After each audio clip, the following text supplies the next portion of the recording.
All right. We're in the morning. I'm with Paul again. I just uploaded a conversation with him from last week that we did by car. I'm not sure the audio was that great, but today may be better. We're indoors together side by side. So we haven't spoken for a week, or we spoke slightly during the week. Yes, It's happened, we did. other than everything. Well, I've been seems to bothering myself with You've been what? bothering myself. Bothering yourself, Yes. I would say. Um, well, it's I happen to be struggling with um, preparation, be efficient with memorizing, learning, and in the meantime, I procrastinate. Big help. Speak up. Yes, in the meantime, I procrastinate. And the condemnation comes in, the self-judgment and criticism comes in. And I'm supposed to be prepared to work, for work. It's like I started this new job yesterday, or like 2 weeks ago, and it was like 10 days ago. It was my last day yesterday, and I did not pass. And I felt really hungover yesterday when we get home emotionally. Like an emotional hangover. Yeah. And I know what I need to do. I did it and it didn't go away. It didn't go away. What? I mean, I try to, I mean, I know that um, I felt judged, ashamed. I felt isolated. I felt, yeah, I felt all these negative feelings that I actually didn't prepare properly. So let's use those words. Give them to me again. Judged. Judged, criticized, You said judged, isolated, isolated, shame. shame. Wasn't shame one of those? Yes, Right. guilt that I didn't prepare enough. Guilt. Yeah. Okay. So let me suggest to you that those words identify the nature of the self you think you are, which we've talked about a lot. And talking about it isn't enough to resolve it. You can understand this and then not do anything about it. So what you do about it seems to reinforce the thing you're trying to stop, rather than embrace the thing you're doing and start to see that it disappears and it literally evaporates as you begin to see that it's just a thought you're having about a thought you're having that's circulating. But the feelings, judged, that whole concept of ourself is a judgment about thought being reality. It isn't. And the isolation is that it's like a fraction with no denominator. It's zero. Much as we put on top, nothing's going to come of it. Nothing. And yet what comes of it are feelings like judgment, isolation, shame, and guilt. So our body's language is saying to us, this is what you're doing. That's what you're producing. What are we doing with it? Thinking that it's the thing we're doing out there, the test, the not passing, et cetera, et cetera. That's the problem. Like any lie, it only appears to be real when it isn't, if it's promoted in a way that gives people the impression that it's true. So if we're basing who we think we are as a lie, we're not going to immediately think this is what I'm doing. We're going to think this is what's happening to me. This is what I've done. This is the shameful act that I've taken. But all those things are falling directly in line with the essence of that idea you have about you when you go to study and think, I'm not good at memorizing, I'm not good at studying, and all you're doing while you're there is reinforcing the ideas you have about what you're doing and then living up to them to prove you were right. because wrong and lies depend on looking right to be kept secret, per se, to keep the lie. It has to look right. It has to look good. It's all about appearance. It's not about reality. It's not about substance. It's not about essence. It's about how things look and appear.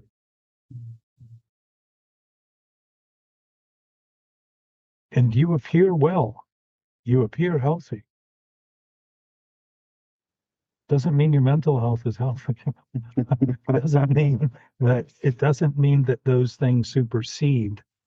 Appearance doesn't supersede substance. Yeah, I see what's my part on it.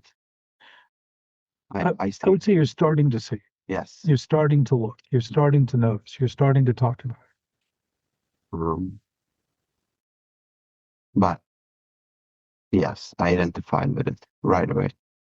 Like, and I remember getting up from, like, technically it was a serve out, so I actually needed to serve them. And I wasn't prepared with the menu knowledge and everything because I was just the whole being efficient to memorizing all items and be confident about it. Like this too, by the way, speak up. That's the same. That's Yeah, too. yeah. I mean, To try to tread lightly. maybe just scared to Don't be speak heard. out. Don't be heard. Whatever you do, don't be noticed. It's interesting that we do everything we can to look good, and then we do a lot not to be seen. Right? There's a certain contradiction in that, obviously.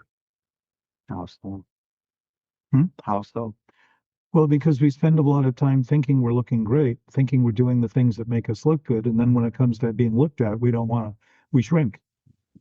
And there's a tendency of being very conscientious. When I think all I am is my thoughts, I think everyone else's thoughts are life-threatening, and what they think about me are threatening my life.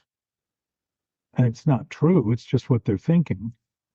And they can have I never know what people are actually thinking because people are thinking what they're thinking. It's not my business to try to figure that out.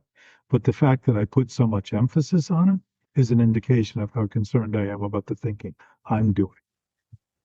And I can turn it and see that my own internal environment, the something I call myself and my life and my reality and all that kind of stuff, is all based in an idea that's an addiction to the idea that thinking is reality, that it's the basis of reality, when in fact it's the basis of human potential to function and achieve our capacity to do things well.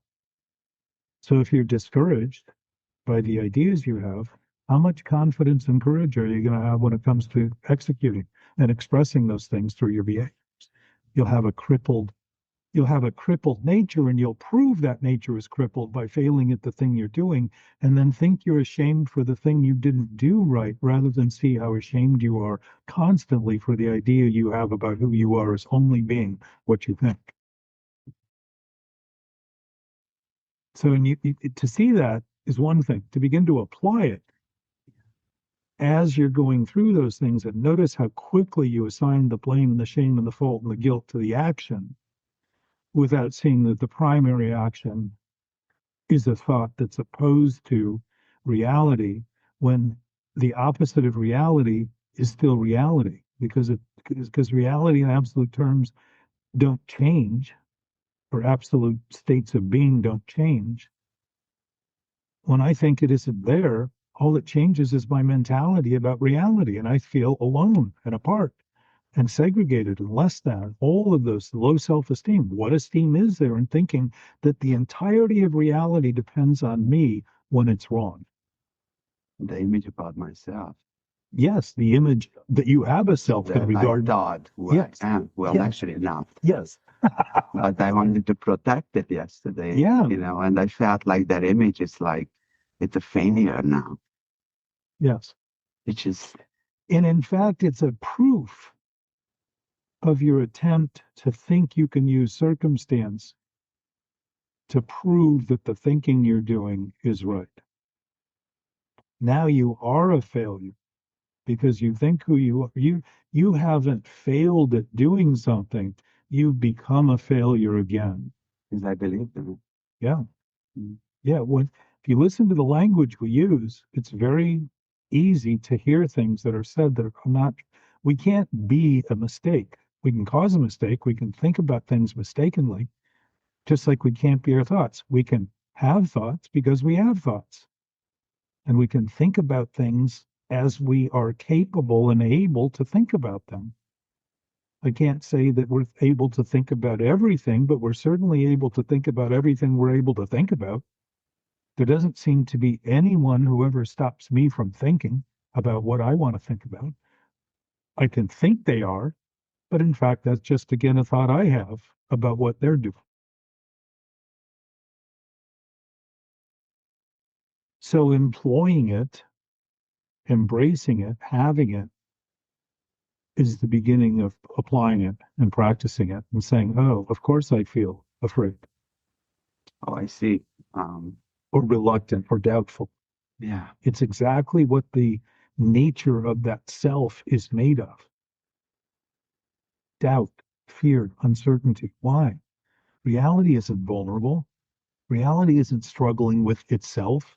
It doesn't even have to think of itself. It knows everything. What's there to think about? It's pure awareness, pure consciousness.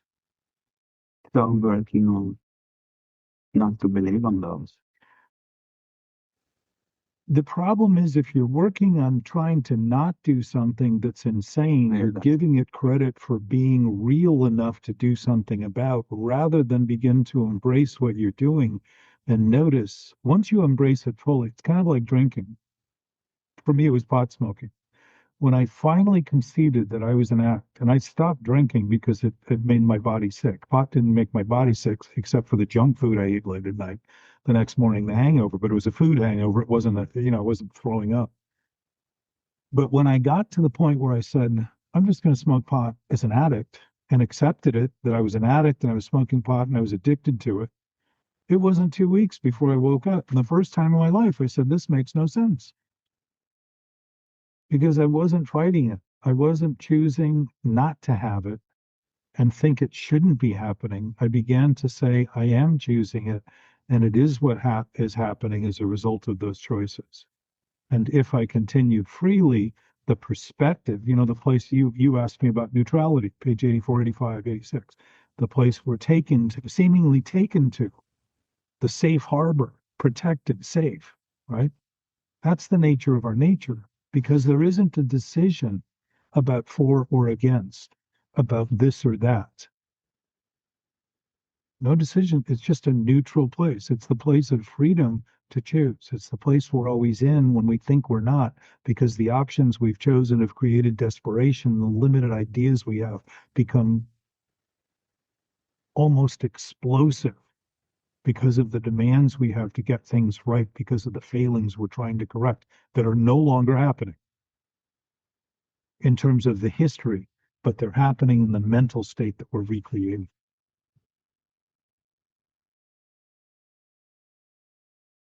Yeah, technically, this is what I need to do. It says it right there before.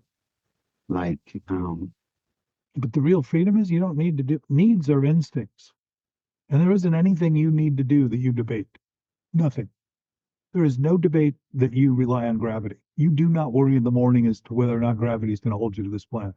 You just get up and stand on the ground and you walk with great confidence. You don't worry about it. Now, that's one of the biggest. If gravity stopped working, you'd have a serious problem, and so would I, and so would everyone else. So we take the things that we absolutely rely on for granted and then look at the things that are unreliable and make believe they're all that's happened, which is a very obsessive approach. I get so close to them that I think all that's happening is the repetition of my constant reinforcement. And all of a sudden I think, oh, well, that's just the way life is and human nature. That is not the way life is, and it is not natural for humans to do that. It is an option that we are free to choose, but it is not in favor of our survival instinct to choose that option.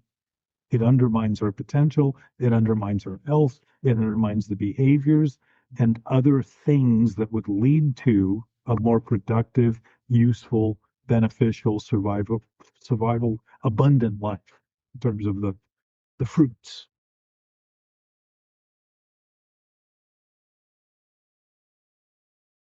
so being frightened, I see that all throughout the day, like obviously all throughout the week. That that's technically like being frightened and being afraid that I actually don't know how to memorize and don't know how to learn and don't know this. And you're not gonna be, you just not gonna have it all together. Think about that though. Yeah. You're admitting you don't have it all together. And what is the thought? What is the lie? Thinking we can keep it to ourselves and make sure that nobody finds out. We think we're keeping it all together. I even And yet it haunts us to even imagine that that's something we want to do. I even talk about it. Oh, I like called Brad. I mean, I wanted to call you yesterday, but I was like, I'm gonna come here anyway. right. But I see Don't it. overdo it. I I see it, what I was actually doing. Yeah. So But the, it's so powerful. the seeing of it is the beginning to witness the experience and the depth of the impact it's been having that you didn't even make believe, you didn't even bother to believe was happening while it was happening. Think of that.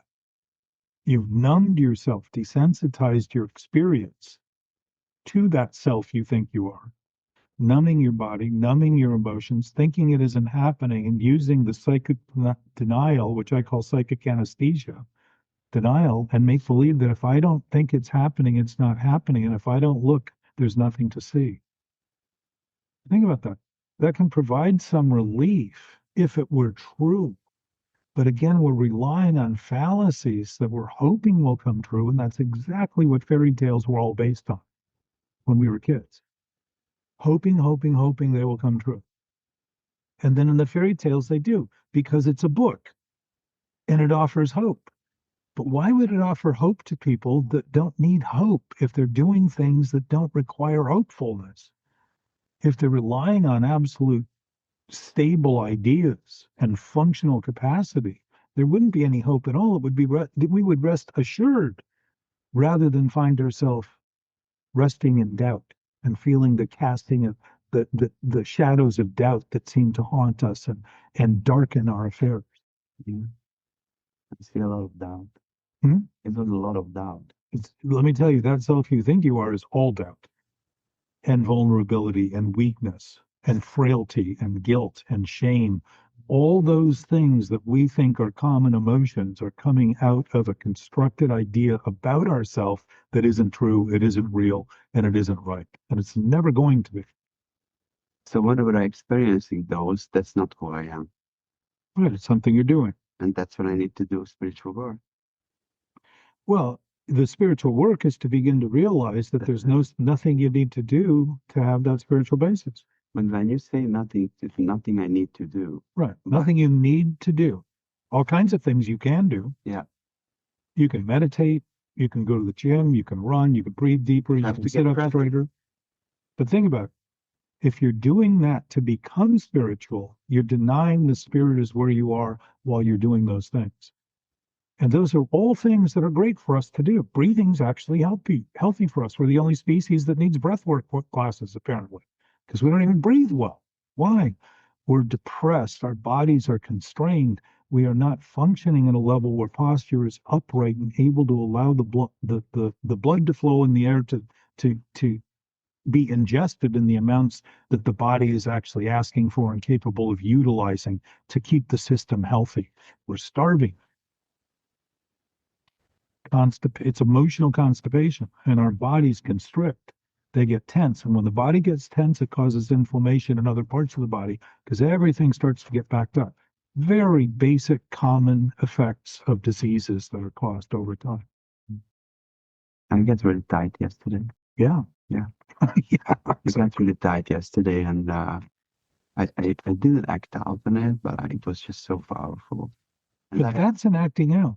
The tightness, begin to notice. Picking it up. It's actually you're utilizing your body's greater sense of knowing to be able to provide you language that if you're listening to as something that's valuable and has education in it or information in it, rather than thinking of the discomfort as something to run from and get rid of and stop doing and shouldn't be happening while it's happening. I mean, we're the only creatures on earth that think things that are happening shouldn't be happening. or can't be happening. People see things and they say, oh, that's unbelievable. I said, how much belief does it take? You just saw it. Why would it be unbelievable? It may have exceeded your bounds, but we speak in terms that sort of betray this secret we think we're keeping. So it's all about just believing in the mind. Well, Or lies, believing in the self. lies by their nature require belief because a wrong thought isn't a lie until it's thought to be right. So it's that second, we have wrong thoughts all the time. We're getting good estimates. We're getting the best estimates we can come up with at any given moment to make decisions. But they're estimates. They're not absolute guarantees. And yet, if we know they're absolute guaranteed estimates rather than reality, that's a huge distinction in making decisions because now we start to get a little more thoughtful about what we're doing and maybe wait a little bit longer to make decisions rather than make it under the desperate pressure of thinking we've got to make it sooner than later on less information that will come if we take a breath and wait. And desperation's never going to come up with conclusions that do anything other than create more desperation. It's just natural. And you see that natural, now you got a guarantee. Now here's some absolute to look at in the simplicity of what we're doing. If the distortion of the thinking and the authority we've given it as being ours, our only authority, is wrong, and we start noticing that, and really embrace it, like I did with marijuana, when I finally embraced it, I realized this is no way to live. And what I do with these thoughts is notice that when I embrace them and have them, I start realizing I don't ever have to repeat this again. I have no obligation.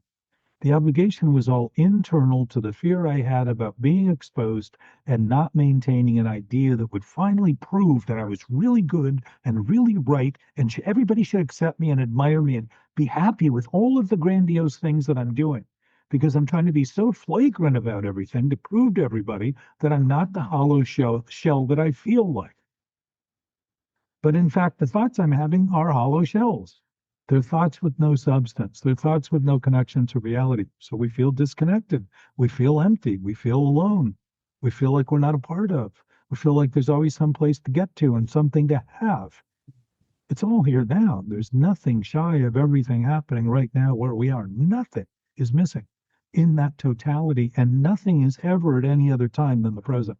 When the future arrives, it's the present. When the past was present, it was present. It's never then and there. And yet, we can conceive of then and there, so we can make plans and have dinner dates and decide to do something and say it's going to take 6 weeks to accomplish that and make a plan and set goals. Those are all conceptual things we're capable of doing. But if we're thinking about it as reality, getting there is going to be painfully miserable, and the chances of us arriving ready to do the thing we said we were going to do is very slim. Because we'll be failing all along and saying, yeah, well, I'm just a failure. Rather than, I can choose to fail. I can absolutely fail. I'm failing all the time to the degree that I'm trying to make believe that this self is real and mine. Of course I'm failing. Why wouldn't I feel like a failure? Why wouldn't I do other things that fail to help say, it's law school that is tough. It's college that's hard. It's this job that I can't seem to. All things that we're perfectly capable of doing if we had the attentiveness and the thoughtfulness attached to it, rather than the detachment of the ideas that we have that are inconsiderate and thoughtless and useless. Just comes naturally because it's the serenity step. It says, God grant me the serenity to accept the things I cannot change. Well, one thing I can't change is that there's an infinite source that doesn't change. If I start thinking about the serenity prayer in the broadest terms, think, well, then I can't change that and I can't be that, but it may be a gift I have and I'm part of that. Different way of looking at it. But it also relieves me of trying to get to God and trying to change what God is or isn't. God is a name, it's a word. That certainly is not God, it's a name or a word. But that essence that it's referring to, if it exists, would be everything that exists if it's infinite. Can't be limited by anything. But the second half is, God grant me the serenity. So think about this. When I'm not fighting things and acting as though things aren't as they are, I'm naturally peaceful. I don't have to ask God for it. I've already got it. If God's infinite, God doesn't say, well, I'll wait for you to ask, and until you ask the way I want you to, you don't get it. Think about that. That's a human trait. That's what we do to each other in this divisive thinking. But if I already have the peace, I'm really asking to finally admit that the serenity is natural when I'm not trying to change things that are absolute. When I'm operating on the basis of the absolute being absolute and being reality and truth, I'm not thinking about me and my thoughts as being reality and truth. I'm now thinking of those things as possible expressions of that reality and truth. Major shift. But what's the second half? God grant me the serenity to accept the things I cannot change and the courage to change the things I can. Why would I ask for the courage if I weren't trying to change the things I can't change and can't make true, like lies, causing discouragement? Discouragement is a lack of courage. And I feel discouraged because I have no chance of succeeding. And I am afraid that I'm a false imposter that will be exposed if I don't maintain the cover. That's trying to be a liar in the first step, or in the first part of that prayer, is trying to make believe that I am the absolute source of reality by demanding that I am what I am not. It's crazy. It's so simple and so stupid when you look at it that you realize that the dumbing down and stupefaction of humanity has been going on a long time. We have this enormous capacity and try to act like we have nothing to do with things. How could that be possible if we're here doing things and we're attached to everything? It's impossible. So too is turning a lie into truth. And the only thing that maintains a lie as being a lie is that it claims to be what it is not and what it can't be. That's it. So it's not just truth, it could be false being true, and it could be true being false. And either way, it's trying to have what isn't as the only thing that is. And the lie of at the basis of who we are, if we're lying, contaminates everything we're thinking. It contaminates the history of human thought that has developed highly scientific ideas about things that I would suggest, if they haven't looked at this basis, can't possibly be right because they're looking at the defects and the fractured states and all of this, the seemingly complicated aspects of the consequences we've created, rather than saying that, of course, we're going to, if we fracture the idea that we're not a part of everything, we're going to insist on thinking we're alone and apart and see those things we do as unique traits and things happening to us that our body and brain are doing and our body chemistry is doing to us, rather than things that we're having a direct and immediate impact on causing.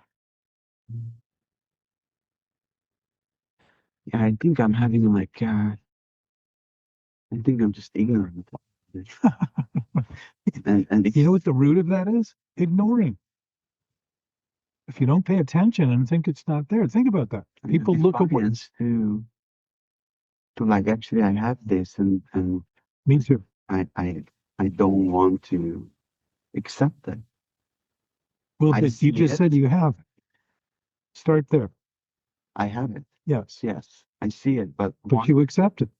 once this happens, now I'm like, I'm actually also being ashamed You're embarrassed. of I had it.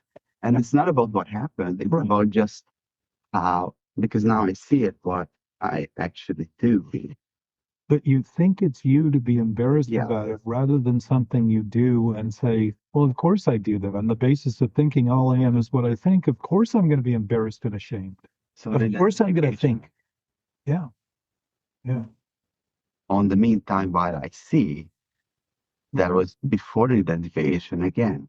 But you can see the remnants. You can see that we can think of things topically in very superficial terms and really have a lot more to see. It's a pattern. Yes. But the pattern is in the face of circumstances that aren't always a pattern. We try to patternize the circumstances to say that everything that's happening out there in the world is actually exactly the way I think it is, and everything's fucked up. So because I'm fucked up and there's nothing else that can happen, and because the world's fucked up rather than I'm fucked up in my thinking. And it doesn't mean we can't do it, but the association you have with those thoughts is why you feel so embarrassed about having that defiance. when you see it as natural to the desperation that's created, that you're using to try to protect yourself, trying to protect a self that doesn't exist, you'll start laughing about the defiance when you can't oppose reality. You know what the opposite of reality is? Reality. It doesn't change because we think of it differently. It doesn't change because we don't believe in it. It doesn't change because we think we have it or don't have it or because it doesn't exist. If it exists, it is as it is. And if it doesn't exist, the thing that doesn't exist exists as it is. So in either way, it's happening. It's part of it all. Either accept it or not. And accept it or not makes no difference to it whatsoever. Well, not accepting it, it's going to keep me stay in. Well, but thinking that you have to accept it for it to be is a big mistake because that puts you in charge again of reality Yeah. rather than say, So I'm going to become a creator right away, back again. well, but you are a creator. You're just a creator of a mess you don't want to take responsibility for because you're embarrassed with doing it. I'm That's all. figuring out, I'm speaking out, like this problem is out there. What you aren't creating is a self. Who you are is already, you came as an I am. You have that essence. It's already built into you. You're already part of reality. You're a product of reality. It may be that that essence is exactly what God is, because what would the big book says you cannot give what you do not have. What would God have to give if God is forgiving? If God forgives, meaning it gives everything that it has, we call it a he, we call it a she, we call it all kinds of human things that it isn't. If God gives it all and has it all, what would he give us? Any less than that? Would he say, you know what, I'm feeling a little bit shy and don't want to offer much today, so I'm going to take from them what I would normally. It's impossible. There's no thinking process like that in that absolute state of pure consciousness. It's not thinking about scarcity. It's all about abundance. It's all about, I mean, look at the world. As much as we've done to harm it, there's still plenty to go. It still hasn't destroyed it yet, and there's more people on it as a result. So there's something durable about it that's fairly magnificent, despite the fact that we've done a lot of things that we don't even want to admit that we've done to it, that we've caused that haven't been healthy for it. And yet it heals, it repairs, it doesn't argue with it, it doesn't resent us, it doesn't blame us or fault us, it just heals. It does what nature does, it adjusts and adapts. And that's our calling, to follow nature in that regard. It's our nature. So when you feel stiff and constricted, you don't feel flexible at all. It feels very frozen, which is the ignorance. Unrelaxed. Yes, unrelaxed. I feel a lot of, that false self, Yeah. like that I believe in that I am. And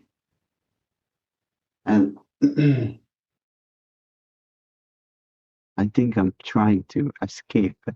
And then we were talking about it like already. And So compulsions are the attempt to escape the obsessive thinking. and I'm trying to pull up something from here to like, okay, like I get it. I'm gonna figure this out. I want it out right away.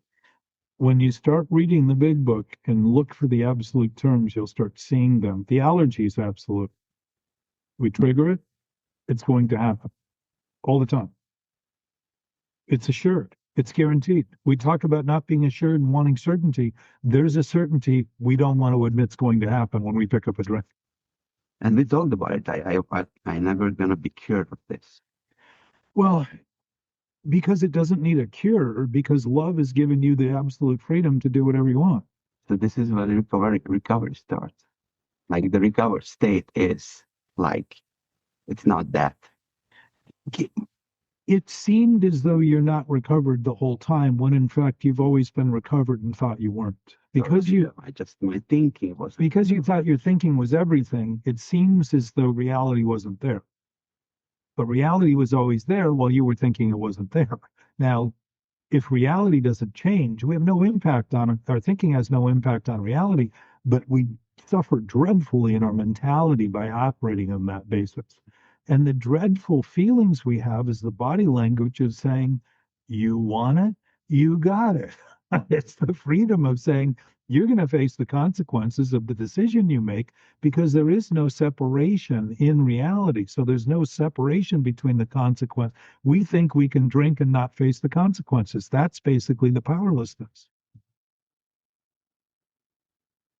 So if we're thinking in those terms, we're going to see those terms so that we can confirm our thinking is right. So we look at everything out there as separate rather than know that it's a unified whole, that we're able to think about in terms that are separate and distinct because we have the distinct ability to think. It doesn't mean that our thinking becomes reality. It just means that we're able to make the decisions we want freely about what we want to do, and then realize that we want everything we do and we also want the consequences. Because if we're alive and not ignoring, we're using the consequences to say, okay, I had some short thoughts there, some half-baked ideas, some half-measured ideas. So maybe I can apply without demanding and insisting and abusing my experience, just say, there's always more to know mentally. There's no more to know in absolute terms, but there's more to know on a mental basis for how we can function better. And it always includes flexibility and seeing the horizon as the beginning of everything rather than the end of anything. So it's practice. And the language starts to develop as you practice it and talk about it with other people, regardless of how they respond to you. I've spoken to people for years that think I'm out of my fucking mind. And I said, in relation to the mind I used to think you're right. I am out of it. And that observational capacity, we wouldn't know what's wrong, Paul, if we didn't have an observing capacity to watch what's happening. We wouldn't know it. We would be it. And if we were wrong by nature, that would be right. And it would be good. And it would be all we could be. And we would know it. And doing wrong would fulfill us. But we know better. And that's why we feel nobody I know ever comes to me and says, I'm feeling way too right and I have no negative thoughts. Can you help me feel wrong and develop some more negative thoughts? Nobody ever comes and says that. So if the basis of the idea is how can I feel better and how can I reduce my negative thoughts, says to me, something's worse in the mix. What points it out? The disease is mental. It's a disease of body and mind. Interestingly, the brain is in the body. It's that hopeless state of mind. It's right in the beginning. Yes. Well, it says seemingly hopeless state of mind. Yeah, so think of that. Interesting insertion. They thought. Yeah. I thought, right. I imagine. Seeming. So how things seem and how things appear is not how things are. How things seem and how they appear is how things seem and how they appear. Period. So when I look at something, I see what I think of it. But as I began to realize it also has a basis, I began to have a relationship with it that I look at it beyond the thinking I'm doing and see, oh, that's where my actual relationship with that thing begins. Because otherwise, all I'm relating to is what I think it is, rather than the fact that it's going to always have more than I'm thinking. So people are always going to exceed my expectations for understanding when I'm exposed to them. And that thing that they exceed may make me think less of them as much as it may think more. But in either direction, I'm getting information that I wouldn't have by simply concluding what they are and who they are is what I think they are, and being open to nothing more than that. That's all they'll ever be. You hear it say, people never change. Think of that. We are always changing, always changing. And people say people never change. Oh no, they're always changing. The idea that we've been cemented and grounded to a self that we think we have to constantly maintain and think that there's a contradiction if our behavior doesn't consistently follow that same sick pattern is insanity. The problem is also like that I think I know them. Exactly. The image about themselves. Yes. But I think Well, that's you do. what they are. You do know them, but that knowing of them is the same knowing you have of who you are, because it isn't distinct to each of us, it's shared by all of us. If it's infinite, it's seamless and synchronous and not divided. It's not divisible, it can't be separate. So it's the same thing. We all have that. Love is the essence of all of that because it's always giving. It's not conditioned, it's not limited, it's not a contractual obligation, it's not something that we agree to, it's just simply something we have. And it's generous. Look at the way nature works and you see it. It is really difficult, like, to do that, to let go of the image about, like, example, my mom. Like, You don't need to let it go to begin to recognize it's exactly as you just said it was, an image. As you start having it the way you have it, you don't have to let go of any of them because there's nothing to let go of. You're going to have thoughts. You're going to have images. Exactly. You're going to have memories and thoughts. Things happen. experiences with her. But the things you think of that happened aren't the way things actually happened. They're the way that you have slowly interpreted them. And largely, Paul, we use all those things as excuses to disavow our responsibility for the process that got us to the point right now that we think that's the problem and not how we're thinking about it. And by doing that, it's really the fourth column, taking responsibility. We're already responsible. We just haven't taken it because we think we could give it away, which we can't. In absolute terms, there is no giving or taking. It's just an absolute state of being. And I would say responsibility is precisely what defines life form's capacity to live. But regardless, I did step 4, actually multiple times. I still, I still struggle with the idea that I have an image about not just my mom, I mean about everyone around me and about myself. Well, the self you think you are is all you see in everyone else so that you can blame them for being what you don't want to admit you've been doing. And it isn't even who you are. It's just something you've been doing. I mean, how crazy is it that we think something we've been doing, which we have to keep choosing to do repeatedly, which is what addiction is, we have nothing to do with. While we're actively engaged in maintaining it on a daily basis. And when you start seeing that, it's mind-boggling, literally, that we have taken serious something so decrepit and so pitiful.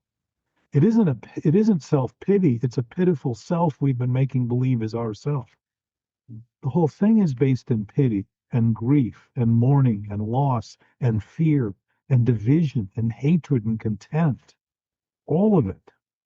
That's what that self-centered idea is. That all we are is centered in thoughts, and that's all we're ever going to be. And woe is me, I'm only what I think, so I need to spend my day thinking more and more about that and not thinking about anything that's actually happening, and wonder why when I go to approach something that is happening, I seem to fail miserably at accomplishing the simplest task. Help me understand there is nothing to do. Help me understand that there's nothing to do. That You're already doing it. If you disclaim that what you're doing, why would thinking anything I could tell you to do would help? What would be the difference?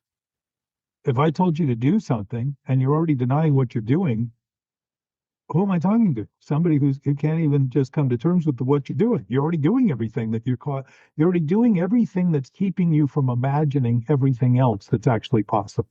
Okay, how can I learn not wanting to escape it? Because I If think you create the circumstances as they are, you'll always want to escape it. Why? How can Because I they stop creating the circumstances? begin to notice that you're the one starting it. Exactly what I'm saying.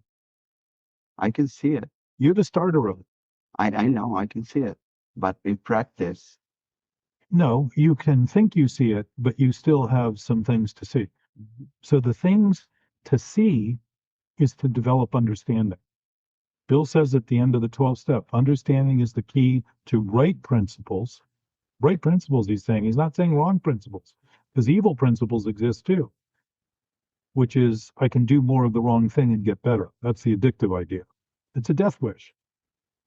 It's completely counter to our interests and our instinctive nature of trying to survive, despite the odds that we face, despite the variables.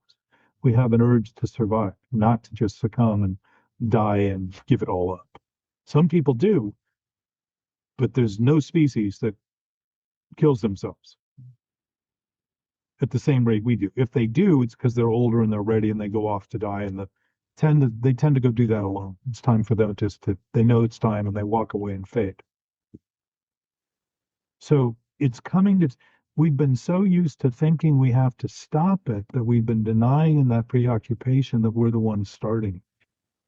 Think about what the book says. It isn't the last drink, it's the first drink. Why? Because the first drink sets off the allergy of craving. And when we finally stop, what's the real craving? The mental obsession. We're trying to escape the misery we're creating in our experience by altering our experience through substances, when the real substance abuse is the idea that a lack of substance in a lie is substantive. That's the real substance abuse.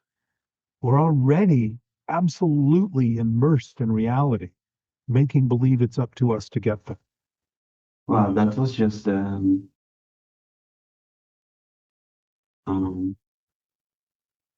my substance, or like Which substance? whatever like I choose. Yes. Like started with food, sugar, drugs and alcohol, porn. There is so many that I can choose to escape. As many things as there are will become addictive if you're looking for a solution. But the solution is sick. Keep in mind, if the mentality driving the behavior is sick, the solution is going to be sick. That's why all the 100 some plus programs that come out of the 12 steps exist. They're all different versions of that attempt to escape.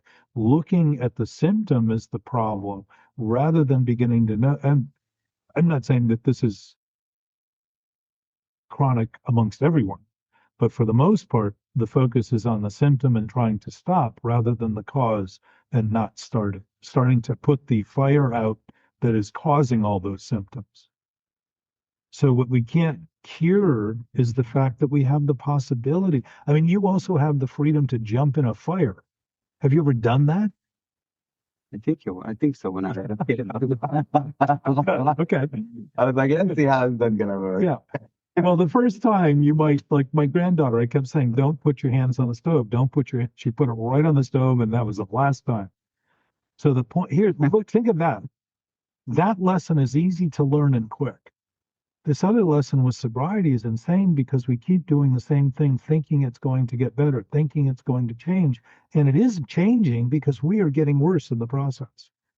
We are stripping our capacity to function, disconnecting from the opportunities we have to participate and interact gainfully and usefully, and making believe that everything's fine.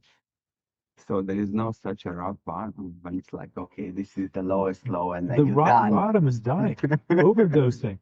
And we call them accidents. When people take drugs that are known to kill people, we call it an accident. It isn't an accident. It's the odds finally turning against somebody because it's a gamble the whole time. Gambling is inherent in addiction. So I need to grow in understanding and effectiveness. You don't need to do anything. So, but I think, so here's what I did.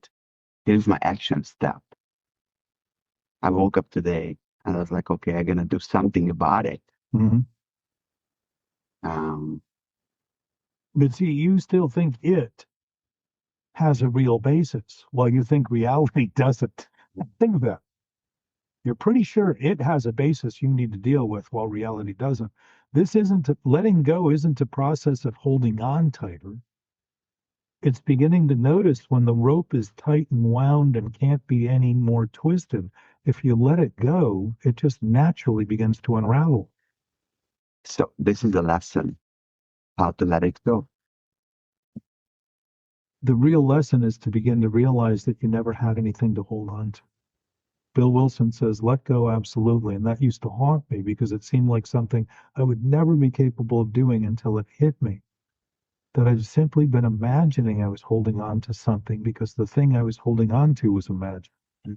So again, what's the thought going to do? If I think something imagined is real, I think I can do something about it that's real. So I keep reinforcing the idea the thing is real so I can keep trying to figure out why I can't do anything about fixing it.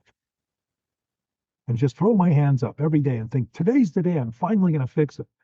When that idea is helping me reinforce the idea that there's something to fix. There's nothing there. It's just fantasy operating as reality.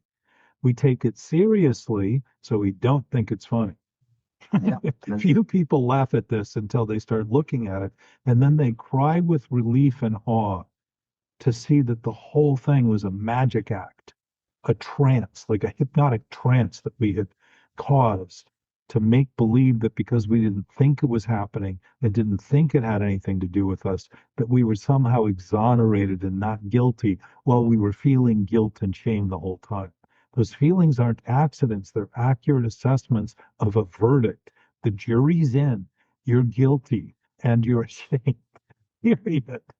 When you think in those terms, it's like, wow, I got an amazing functional capacity here. Tools, thoughts are tools. They're not ultimate authorities. They're not decision makers. They're not reliable in every respect. But when I treat them as thoughts, they start beginning to get much more reliable than when I make believe they're reality and truth. They just start to function on the base. They are intimately already attuned to all the things I don't think even exist. They're already part of it. They're part of that substructure that I don't think about. It's not in the language that I use and what I call my consciousness. My brain is working and monitoring trillions of chemical interactions every day in my body. I don't think of that at all. I don't even think of that as great. I think of it so little. What if I had to count them? I'd think of it as a pretty big deal. If somebody said, sit down and count those interactions, then I would think, oh, that's impossible. Yeah, it's impossible because the possibility already exists. It's impossible for me to think I need to quantify it and have it in some understanding when it's already happening beautifully on its own. And all I'm doing is undermining it with stress and anxiety and limiting the capacity my body has to function and heal naturally.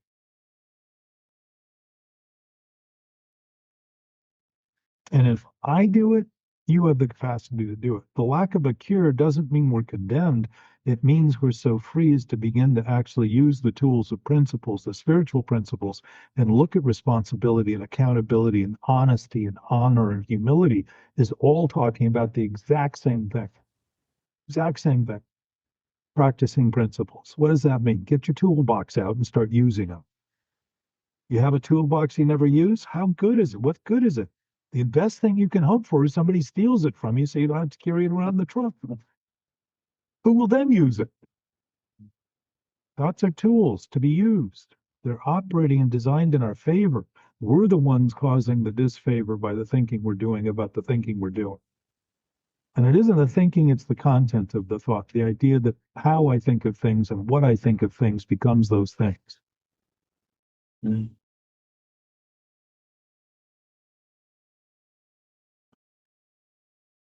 So coming to terms with that is beginning to sit with it and watch the parade of thoughts that are desperately trying to dance through your brain or seem like it, and realize how clever you are to make believe that that parade is marching through you and you have nothing to do with it.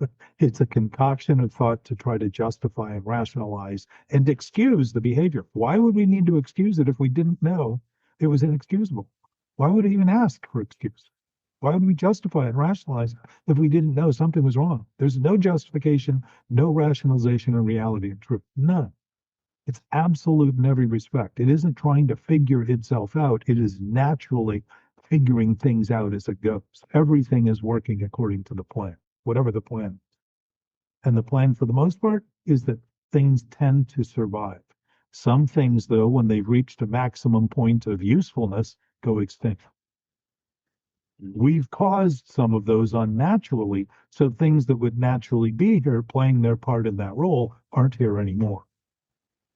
Just to think about the impact we've had that we obviously are not always happy to talk about openly is something we do. Somebody else who's doing it tends to not be seen by each of us as something that we're all playing a part of. If I can help you get worse, I'm helping everybody get worse. And to think in those terms is to start to practice principles in all our affairs, exactly as the book asks us to do. Okay. So this awakened meditation is our natural state. It's a contemplative awakened meditation, meaning we're eyes open, not sitting quietly in a next to a babbling brook and thinking, oh, this feels so wonderful. The world is peaceful finally. And then open our eyes and wonder where the traffic came from and why that guy just cut me off and all that other stuff. Starting to actually apply principles in all our affairs is to notice we're already in a mental state of contemplation. We're already contemplating everything. Our thinking is thinking about things we don't even know it's thinking about because it's so busy 24 hours a day. It never stops. It's always going. Dreams are evidence of that. Our awareness of what happens, our sense of time and all that kind of stuff. There's a greater awareness that we have that we've stupefied and dumbed down, numbed from the ignoring. Ignorance is like putting something in the freezer and thinking, well, I can't eat it now. It's frozen. We've been freezing ourselves and we're thawing out literally in the healthy nature of getting things to start to circulate at the level that they're actually designed to do, rather than being obstructed and constricted, etc. And the numbness, desensitization, seems to be a very popular goal. Oh, I feel great. Well, everything around is not so great. So feeling good isn't the cure. Feeling what we're feeling. Feeling better is getting better at feeling, not feeling good. If we're feeling good all the time, something's wrong because the whole purpose of our ability to feel wrong is to notice things that are wrong and deal with them and begin to account for them. It's not to immediately ignore them. Steps are about righting wrong, not pretending right is wrong or wrong is right. Mm. You know, I get so tired Yeah. after like 45 minutes or an hour conversation sometimes. You know what you're witnessing, though, Paul? Just an exhaustion. Exactly. Yeah. The tireless effort that you have put in, the unbelievable amount of will and faith and hope that you have invested in willful, unfaithful, hopeless ideas. And as you begin looking at it clearly, the exhaustion, because I'm still tired for the last 20 years. I mean, that doesn't leave. But I notice now the exhaustion is my body saying, give me a chance to recover here. I've been through a lot. I've been overused and underplayed. There's been a lot of abuse in our process. Still is to any degree. We're maintaining that stuff. It's abusive to the body because it's against its own interest. And when we're the ones imposing it, we are directly responsible for that. We're responsible for it anyhow. But starting to take that responsibility is to see that the natural responsibility is the ability to respond, not react automatically and make believe by coming up with some version of reality that becomes our reality. That's what addiction is about. I'm going to fix it by ignoring it and feel better when I do it. Few people do things that make them feel worse when they're addicted. They think that high, that immediate gratification is finally absolving them and fixing them and giving giving them what they can't find when our chemical factory in our body has never even achieved the capacity it has to produce drugs that would far exceed anything we've done on Earth, done man-made. This is a natural function of the body, not something we need to come up with in a laboratory and produce and sell and then, create a whole black market for.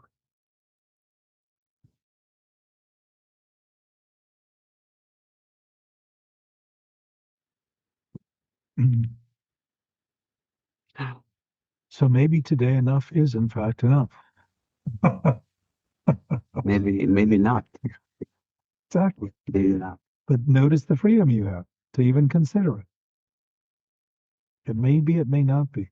May and might and if are very, very mighty words because it gives us a chance to consider things we might not normally consider and we'd shut down to. And that begins a process of noticing that everything is always new. It's always coming to us, and the moments are always new. There is no time in something that's always new because it has no end and doesn't stop. It's just always new. That means everything that's changing is always different. Every possibility we have is always possible wherever we are as we are. So being aware of this, whatever we're talking about, maintaining. You've been aware of it the whole time. Yeah. So the maintenance of thinking, like knowing that that's not who I am. Yes. That's just the thinking I have. Right. And I have a chance to stop maintaining. Yeah, you've always had that chance because you've been the one maintaining it. When you come to terms with the thing you're doing, you won't argue over whether you how to stop. You just haven't really come to terms with the fact that you're doing it. And I will assure you, when you really face that, you're going to feel sick. And you're going to feel emotions that you thought you were running from that have built up in your system that have been waiting to be relieved. But they take your direction and they're not going anywhere until you're ready to let them do just that. You're going to keep them in perfect place and think you're in control. Well, what you're controlling is your own demise and your own death and your own misery. And that's not how we're designed. We've already been given a natural system that is in complete perfect order, that we are disrupting with ideas that are disordered, out of order. That's all. It's very simple. And it's very clear to all of us. We've known it the whole time. We just haven't seemed to know what to do with all that knowledge. So, just like, think of AA. For thousands of years, alcoholics were thought to be hopeless people. They were thought to be degenerates, immoral, wrong, bad, all the things you could heap on a person to keep them from seeming to fit into society were assigned to that condition. And then it changed. People thought, maybe it isn't a moral issue. Maybe there is something going on here. Science developed, medicine developed. People started thinking of things in ways that scientific method, when Descartes started to realize that you could actually test things, test hypotheses, and come to decisions that may be more practical than just coming up with an idea and thinking it's true. And all of a sudden they realize, oh, maybe it's a disease. Maybe this is actually, maybe the allergy is the inability to metabolize alcohol. And interestingly, lately, I've been doing a lot of research on compulsions. Every single thing that's a compulsion, as far as I can tell, because this wasn't, nobody talks about this, they're all man-made byproducts of nature. Every one of them. Think of the things you're attached to compulsively that you ingest. Processed sugar, highly processed foods, highly processed flour, synthetic opium, Vicodin, all Percocet, all that stuff is synthetic opium. Marijuana. Marijuana didn't have the toxicity that it has today because humans have taken it and repeatedly developed over and over and over and over again to improve the toxicity, to increase the toxicity. To today, it wouldn't be, I'd probably go into a psychotic trance if I smoked it compared to what I used to smoke 40 years ago, 39 years, 8 years ago. Cocaine. They take a natural product that's like tea, pulverize it with acid, reduce it to the most stimulative aspects, and then wonder why the body can't handle it. The body has a natural braking system when it eats nutrition that's nutritious. It won't absorb sugar any faster than it can, so it doesn't create a hypoglycemic effect. Raw refined sugar creates that hypoglycemic effect, just like raw refined carbohydrates do. They're man-made. We've had our hands on it. Why? We've been corrupt thinking. We've been corrupt in our understanding. We want to take credit for the highs we create rather than be thankful for the potential we have to feel ways we can't even duplicate on the drugs that we have today. The real well-being of our body is so much more profound than we've even arrived at a point to experience. So we don't hear people talk about it and make believe because that's the case. It isn't true. That's crazy.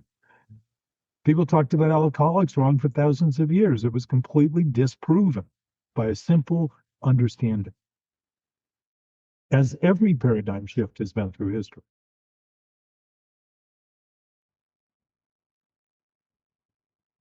So if you sit with that and know that you know, and know that that knowing is fully intact, and know that the absolute nature of nature is your nature, and start thinking in absolute terms, you will notice that those thoughts you have that you keep so busy maintaining will begin to dissipate just like the shadows and darkness in a room dissipates when you turn the light on. They're gone immediately. They don't wait. They don't argue. They don't go, well, turn the light on again and I'll go away completely. Gone. When you look clearly, you will see clearly. Moments of clarity are exactly that. And they are honest moments because we are having What we're having is we're having it, period, which doesn't lead to having to have more, which becomes a demand for something we never seem to get enough of.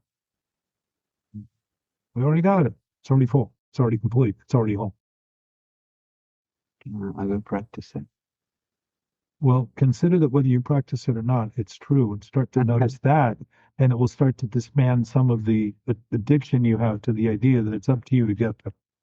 You'll start saying, "Oh, if I'm already there, there's nowhere to get. No I'm way. already there." You know what happens? You go to bed and take a good night's sleep. You start sitting more quietly. You don't have the impulse to get up. Start looking at things differently and just look and watch and see. And you'll notice a whole different relationship to things. There's a beauty in it and a simplicity and an elegance to everything that's going on.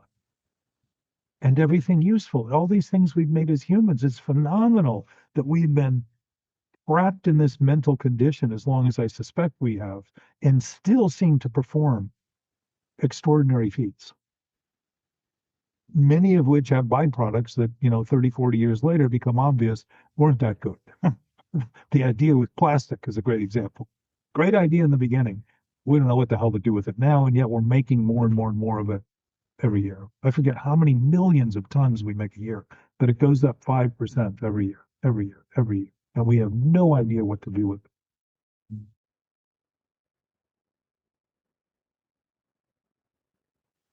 I suspect there are other options, that if we were thinking in terms that were intuitive rather than induced by this thought about a thought, we'd know immediately how to deal with it. It would come much quicker than going through a process of elimination, trying to go through trillions of opportunities one by one to get to the one that works. We'd have a sense of it because we'd have a relationship to everything that wasn't obstructed and wasn't divisive and wasn't thought of as something over there, but thought of as something that I'm having here, and that it's with me. It's part of us, all of it. The concrete fireplace there knows exactly what to do. It's not sitting there arguing, and it's never been depressed, as far as I can tell. It's never decided not to be a fireplace. And someday, all that concrete will be gone. Entropy will just pull it back into the earth. Just part of the process. Anyway, you're a good man. I appreciate talking to you. I appreciate your interest in the conversation and your commitment to it and the work you're doing and the befuddlement that you're facing and admitting openly. It's very helpful for people. It's helpful for me. And I know that it's good for you. Yeah, it's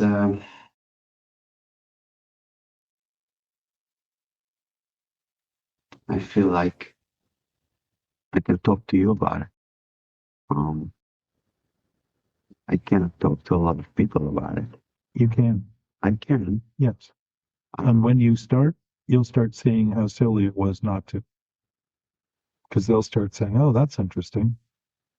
People can't help but want to connect to something that's real. And the problem is we've been trying to connect to things that aren't real as reality so long that we can't seem to get it from anybody. And people feel worthless because they don't have much to give in that regard. They want to give.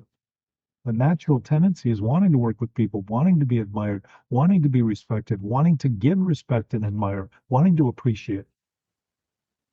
It's very natural. But within the sick ideas, all that other stuff is invented and that other wouldn't even exist.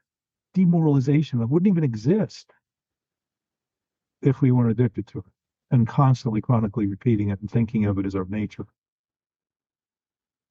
Very few descriptions of human nature don't include greed and envy and all of the things both the Bible talks about and others have talked about through history as being human nature. It's not human nature, it's the nature of a self that is so greedy as to think it can be reality when it isn't, and so thoughtless that can think that decrepit state is normal.